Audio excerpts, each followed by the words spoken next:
Hi, my name is Coco with blackfilm.com, and I'm here with Tonesa Welch, whom you also may know as the First Lady of BMF. We're here today to talk about and promote American Gangster Trap Queens and her episode that's on BET Plus. That Season is, 6. I mean, episode 6. right, but it's also brought to you by my good friends, A. Smith and Company Production. Yes, it's now streaming on BET Plus, so we have to also add that in there. Yes. Thank you. First of all, thank you so much for joining me. It's a little bit of a weird hour, and I'm just glad that you were able to just spare some time for me. Thank you for having me. You know, it's still early here, so I'm good. Oh yeah, you're doing your West Coast thing. Yes, it's perfect. Not too early, not too late. Still got the whole day. Perfect. Okay, I got you.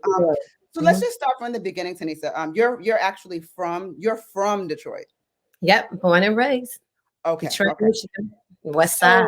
One of the most interesting things about your story, you said from the West Side. So I know that when I talk to Detroit people, a lot of times people talk about Detroit, and it's like, oh my God, Detroit, But I know that people talk about the West Side and the East Side very differently. What does that really mean to a person from Detroit? Like, what's the difference? To me, I think the class, and people don't beat me up, people from the East Side. I just think that culturally we're kind of different, the way we dress, the way we, look, the places we go, and early on, the way we hustle. Like if you go back to my life, it was heroin over here and cocaine over in the West Side. Just the different ways of culturally that we did things. We just didn't even mix like that. I mean, you think it was a whole different city. Yeah. Interesting. And I've seen you talk about that, and you've been very honest in that. You're saying like you didn't grow up like in some poor, dejected situation. Your parents didn't have you out here like, splitting little Kellogg's flakes, nothing like that. Like you had a pretty decent life, but you were attracted to that East Side life. So what was it about that lifestyle that made you so drawn to it? Because you didn't need it. I didn't need it. I think probably because I had never seen it before. I was just a young girl living at home, running my household. Like it was mother, father, and my 3 brothers, and I'm only girl. So I'm running stuff over there. And I just never seen that life before. I had my high school boyfriend. We had our first child together, went to college. And then I went to an East Side party. And I literally got turned out from that day. I was like, you know what? This is. Ain't no coming back. I'm sorry. This is where I want to be. This is, how they say you got to be careful what you show young adults now. And, the things that they're attracted to. I was attracted as immediately, probably in the parking lot, seeing all the big cars, going into the party. I went to the party with my brother's girlfriend. And she was a little older than me. She took me to this party. And when I tell you, I went in, it was something like off TV. From the jewels, from the hats, from the clothes, from the way the women looked, and they were from the East Side, so they was getting busy. And they looked so glamorous to me. Like I said, when you see like these rappers now with all the jewelry on and these kids want to be them, that's what I seen in my eyes. And it was just no coming back. I want to be her, like her. That couple. Yeah, I was immediately attracted, and then I went for it. I've always been that kind of like, okay, I'm gonna do this. I start automatically. I seen my ex-husband, and I was immediately attracted. And my brother's girlfriend said, "Oh, let's go get this number." I'm like, no, we can't do that, but we did, and it was history after that. Yeah, definitely history. But Tonesa, when I look at you and see what you've been able to accomplish, you have a very different type of a way of thinking, so to speak. So it's like you were able to make something out of nothing, and to make basically what you've accomplished is on the level of like somebody that could run a Fortune 500 company. I mean, it's just no jokes.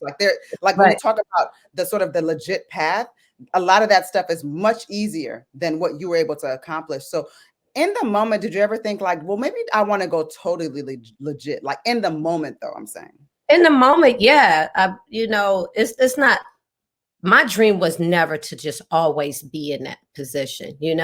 I think at the time I knew, like my mother said, well, you said you wanted to be rich, but not like this, but as a little girl, but I found a quick way to do it. But as I was in the mix of it and having my family, it was times you want to pull out, but you always have these people that's always going to pull you in. And then you get addicted to the life. You get addicted to the money.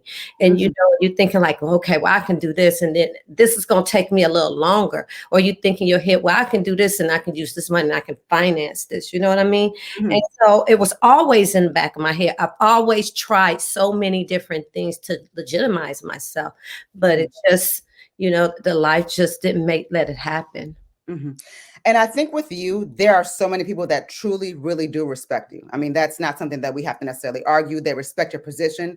They've respected you as being mostly the only woman in the room a lot of the time, you know, but and you've been very powerful. But even with that said, you've been very, very candid and open about having to deal with domestic violence. And I think one of the things I like to talk about is that it can happen to anybody, you know, and hearing that kind of story from you, I think it helps people feel like, you know, like, okay, I can get out too. Like if Tonesa has had to deal with this type of thing. So is there anything you wanted to share with people as far as like how you got out of that slump and just found yourself and you know what? And I'm gonna tell women like, and they ask me all the time, why not leave and why not do this? I still have those why answers. My escape out of it was my ex-husband went to prison. So I don't want to say, oh, I'm a super survivor. I did all this. Only thing I can pass on to women is now that we have this misguided loyalty. We think we can't live any better. We think we can't do any better. We think if we take our kids out of this situation, you know, how are we going to live? Or you think, you know, that's the main thing. How am I going to live without this person? How am I doing? Or the shame comes over you so much. Shame, and it'd be like, well, can I get away? Because they mentally let you think like, I'll always find you. I'm gonna find you anyway. You know what I'm saying? So you get mentally caught up in that. But I tell women, don't listen to that. Find you a group. Find somebody can help you. Call the shelters. And I promise you, you're gonna make it. You'll make it out. I've been working with this young woman. I think it was last year, and she thought it was no way out. I'm like, I promise you. And she had such a hard time in the beginning, but I said hard times don't last. You'll be okay. And I promise you, now she's flourishing and doing so well. But you think you can't live any better, and you can. I promise you. So find you a good group. Find you a good support group. Always look for ways out. Always look for those 1-800 numbers. Tell somebody. Always have somebody that you can trust and talk to. Years ago, like I said, it was a shameful thing. You didn't want people to know. But now today, people are out there that are willing to help, and there's no shame about it. We all can get caught up in it. People thought, oh, not you. Yeah, I was going through it, and I didn't mentally. I didn't think I had an escape. But once he left, I'm like, oh, I'm doing this anyway. I've said all the time, I was the one. I'm giving you free labor. I was running this. You know what I mean? So yeah, but I want women to know it's always the escape. You always gonna make it. You know, you can't stay down forever. Long as you can breathe and you pray to God and you keep your faith, you gonna make it. You can do better. It's people out here that, you know, that would love you and take care of you. I love the message, and it's very loud and clear, and it's true. I think that people need to stop existing in shame. And to your point, I mean, years ago it was kind of like that. Now we've gotten to a point now where we can even talk about our mental health and just like maybe we're not doing well, and it's not something where people are going to laugh at you. You know, it's it's not as delicate a conversation. People are very open about it. So I'm glad that someone of your stature can speak to that. And just let us know, like, you'll be all right. You'll come out of this ahead. Because to be in it, you in a mental depression. You know what I'm saying? Let somebody do you that. It's something going. They put you in a depression anyway. So you need it, like you said, it's mental awareness, and we have to look at the signs. I could see signs now. I could tell by being around a person or being, like a husband, a wife, a boyfriend, a girlfriend. I could tell almost because I went through it so long, and I was like, you want to talk to me about, we could talk. So I'm glad that the A. Smith and Company production company gave me this platform that people can say, well, she went to it, because people always look at your exterior. They don't know what you're going through in the inside. You know, they don't know that, like, oh, she's strong. She did this. She made it through that. No, honey, it was a time that I was doing things and I was just existing. I didn't even know that I wasn't even in the real world. I was just going through life, waking up, going through life. You know? Now talking about people, one of the things that you said, and I specifically sort of tuned in on, is that you said there can be too many people around. Yeah, too So many people. you said that at some point things were tight, you had your circle, and Hmm. then things just started to expand to a point where you just couldn't trust everybody or maybe even anybody at that point. So what does that even mean to you?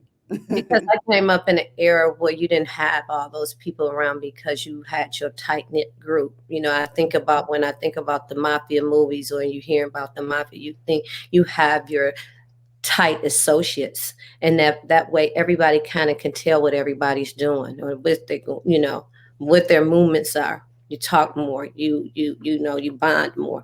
When the groups start getting larger, you don't know who is who, and Yeah. it's too much.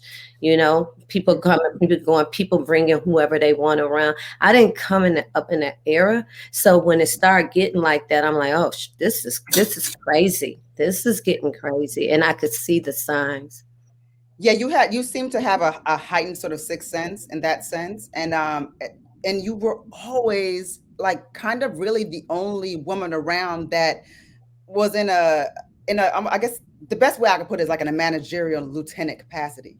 What Hmm. separated you from other women where it wasn't just a pretty face, where it's like, no, what does Tonesa have to say? Like I'm doing what she's telling me. Yeah. I think it because I lived a life that Hmm. separated me, and most women that were around were, you know, men just like start dating them, and you Hmm. know that separated me. So I understood the life a little more better than a lot of the women that are around because I've been because I was older. I've been there. I had done it, been doing it for many years. So that kind of separated me, and that gave me the sixth sense of what was going on because you've seen these same scenarios. A lot of times nothing changed but the faces. Yeah. And I mean, that brings me to my next question, because eventually most things really do come to an end. There's always an end to any run that Yeah, anybody, yeah. yeah, And in this particular instance, even you had to go to prison. right. So what would you say to anybody that wants to follow in your past footsteps now with the knowledge that you have now? Just trying to just let people know what they should and shouldn't be doing.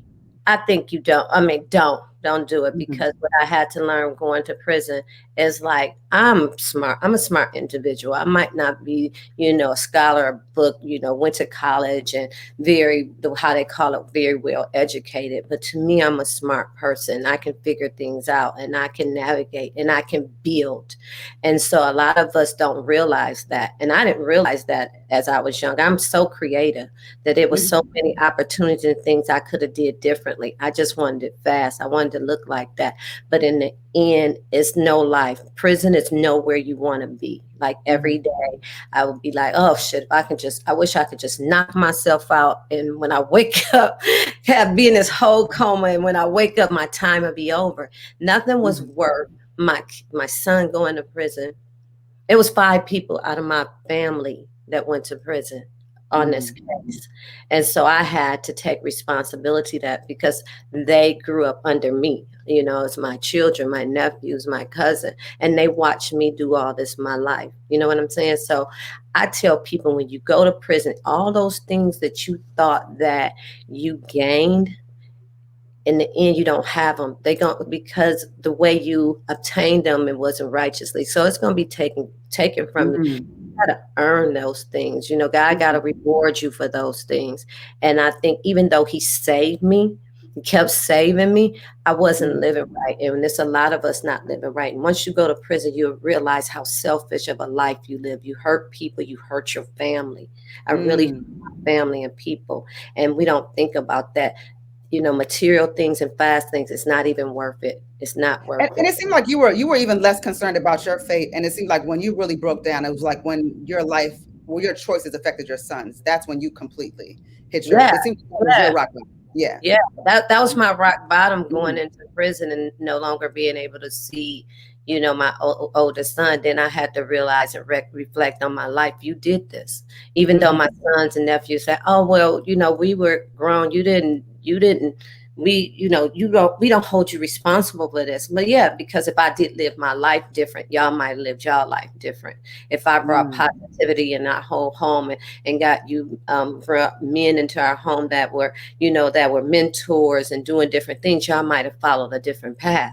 So that way, yeah, I have to take responsibility for that, no matter what they said. But I lived through it. I don't have any regrets anymore, but I had to live through that. I had to sit in prison and realize not only them hurting them, I help as other parents' children, that's there and that we're hurting. Yeah. So not hearing my son's voice for like over 3 years, and trying to imagine what he sound like. That was hurtful, or not being able to hug him.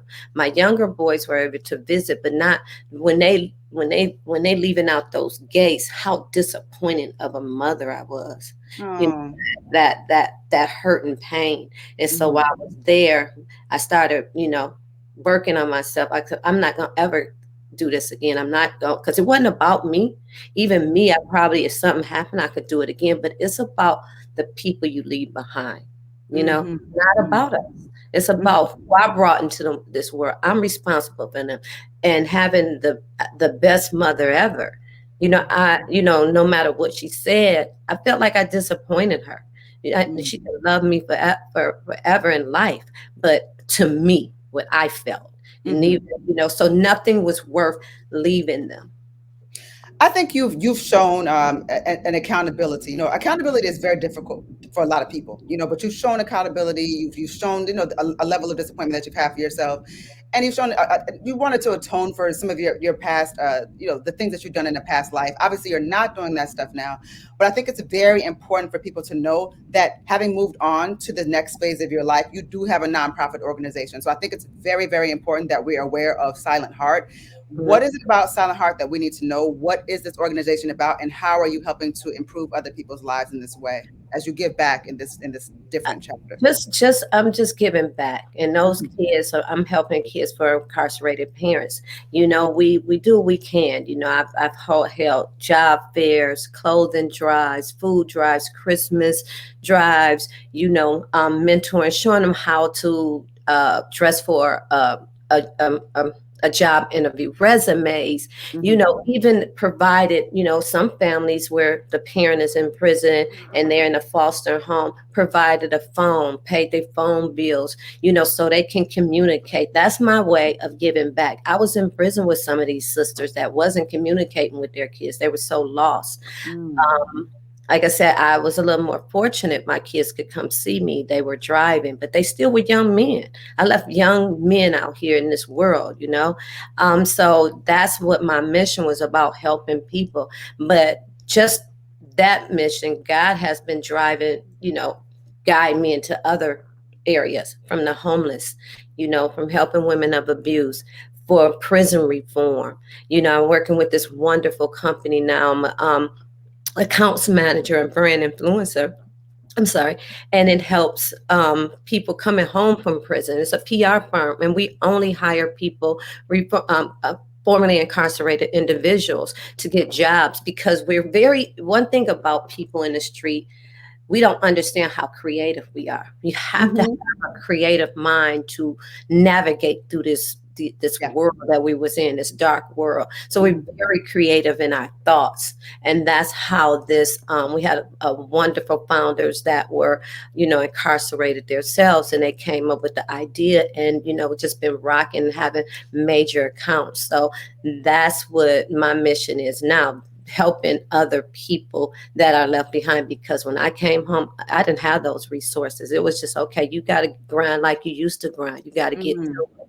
But yeah, that's what I'm doing now. And I thank A. Smith and Company. I can't thank them enough for even letting me put my life out there. I didn't see it until everybody else seen it. And I think they did an amazing job. And I think that my story, my story is very organic, and people can relate to it. And I wanted women to relate to it, not in a glamorous way, but in you were honest, because again, you didn't come from a place where you had to do these things. You were drawn to them, and you just happened to be so good at it. Yeah. And I mean, good or bad, you did. And I'd be like, well, girl, you know, because you gotta think, like I said, I was doing it a long time, you know, and I don't know if I was just blessed or if I was just good. I don't know, but it was just a long time, and yeah, it's a crazy world. Let me say this, and you know this, just being you. I mean, you were, and look, okay, I got to throw this little thing in here because I said this because I actually interviewed Da Vinci. I wanted to bring this up to you. He plays in the BMF TV show. You know, BMF. Everybody in this world is just like obsessed with you guys' story, and he plays Terry Flannery, who is a part of your world as well, and someone that's been very important to you and in your life. And I just wanted to know what you thought about the depictions and how you felt about how the TV show and what 50 Cent has done as far as just making sure that your stories are being told, if not in an accurate way, but in an appropriate way. Is it overly glamorized? They're saying an appropriate way because being in it, I might see things different. But I have to always remember it's a television show, you know. And then looking at the young Terry before I met him, I think Da Vinci is doing a wonderful job. And I think 50, you know, if anybody could do a show like that, it couldn't be anybody but 50. I think he's bringing that story across pretty good. But like I said, it's kind of fair for me because I'm like, but it's good. Like, you know, I said that like that. I wouldn't have did that like that. They wouldn't have did that like that. But it's entertaining and it's very good. And I think they did a good job. I think it's a lot more that they need to see. Southwest, you know, Southwest Terry. I think and I'm looking forward to season 2. To say that because I think more of him will be told, and I think he has I've known him since '87, and we used to sit up and talk and share stories, and you know, I just know so much about his life. I want to see how it's gonna be, you know, in season 2. I want to see how they portray him. No, I appreciate just from your perspective, at least the little that I think I know or what I've seen, that you know everyone has sort of maintained it's still a family. So just through the good and the bad, I mean, you guys still have a solid foundation. You know, sometimes things were not always great, but at the end of the day, things came full circle. So I can always appreciate when people can see something good, even in. Thank you. So Tonesa, what is next for you? Well, I'm starting a new venture this weekend. It's my podcast, and it's called 3 G's on a Pod. So it's 3 G's, you know, 3 wonderful ladies, and we're going to be talking about trauma and triumph. That's the name of our show, coming from trauma and, you know, surviving it. And I think all of us have an amazing story to share with women. And our platform, we started off on our platform at Clubhouse, but we're going to expand to, you know, all different type of social networks. I have a book that's in the process that is just like, it's like my baby. It's like, you know, it's so funny. I did a vision board. I did not want to do this vision board but me and my sons, we did it during COVID, you know, the last year of COVID. And I was like, I'm too old to do a vision board. But when I tell you that thing I think it's only a few things that I haven't accomplished. But they're coming to fruition. They're coming to fruition. Like it feels, I know what you mean. It feels silly, like just sort of stamping things. Yeah, no, you're making it happen because you're made it happen. You know, it just I'm a producer now. I'm doing my book, you know, my speaking now. You know, just being on television, all the different dynamics of things that's happened. I think it's only 2 things that didn't happen yet. Me getting married and me with my 6-pack, but everything else is something cool. Oh, that can happen too, though, you know. Yeah, it's never it's not over. It's not over. It's not over. I'm still standing. I'm still here. I'm still waking up. So, you know, it's just, those are the things, you know, every day I'm just working, just, you know, being out here, helping people, moving forward. I got something coming in Detroit in November, helping a group of kids, you know, I'll be posting that soon. So just steady moving forward, steady, just, you know, I'm here to help. I'm here to I'm a giver, and I'm gonna keep giving, keep working on me every day. I'm a working in progress. I've been damaged a long time. So it's going to take, you know, every day I got to wake up. I got to, okay, what's headed today, you know? So it's different. You know, I'm living a whole different life, and I'm truly blessed. Well, I believe that, and I see that in you. And I think what people need to realize is that like for instance, when I look at you, I think that you're inspirational. Like I know that your mind works a little bit differently because of what you've been able to accomplish, right? And then you having gone from the super highs to the lows to getting back on track to doing things where you're motivating and pouring yourself out to others and being able to reflect on certain things. And again, accountability is just really important for all of us. So I look at that as a story that I feel more like I can relate to and someone that inspires me, you know? It's great. I think that's beautiful, especially what you're doing for you to have turned that experience of incarceration into something where you said, well, listen, let me help these women out, the children. I've worked in the supportive housing capacity, so I understand a lot of what you're talking about. You know? And I know what that's like when people can't see their kids or when you try to get the kids to them. It's just all kind of things that just happen. So I understand that. And for you to focus on that, I mean, even if it's just one person that you help, I mean, it's so valuable. No, that's very good work. It's very good work. Appreciate that. Appreciate it. So I do want to say my name is Coco with blackfilm.com. I am here with Tonesa Welch. You know her as the First Lady of BMF, and we're here to promote her American Gangsta episode. What Trap Queens on BT Plus. What was that episode number? We're on season 2, episode 6. I'm not telling y'all not to go watch everybody else, but watch me. This is one to watch. And she in there she in there, doing her thing. I didn't even know they were gonna do all that. I do all the time. They know me as the girl who gonna come party. She's still herself. She's still I'm still me. I still want to have fun, just in a different way. And I love my life now. I don't have to, I don't have to live with all that. That was a lot. I went to prison and I didn't even know. It was like, whew, God. Nobody wants to go, but when I went and that amount of time I got, I was blessed with that. And that was the time that God gave me to reflect on my life. And then he set me up on my journey to change my life. And I needed that experience. I heard that. And again, I appreciate you and I appreciate your testimony. This is a really good message for a lot of people. And that necessarily have to go toward that path. But everything you say is inspirational on a lot of different levels. And we have to send a super shout out, don't we, to A. Smith and Company for what they've done. Yes. Thank you. Those are our homies. Those are my homies. They did me so good.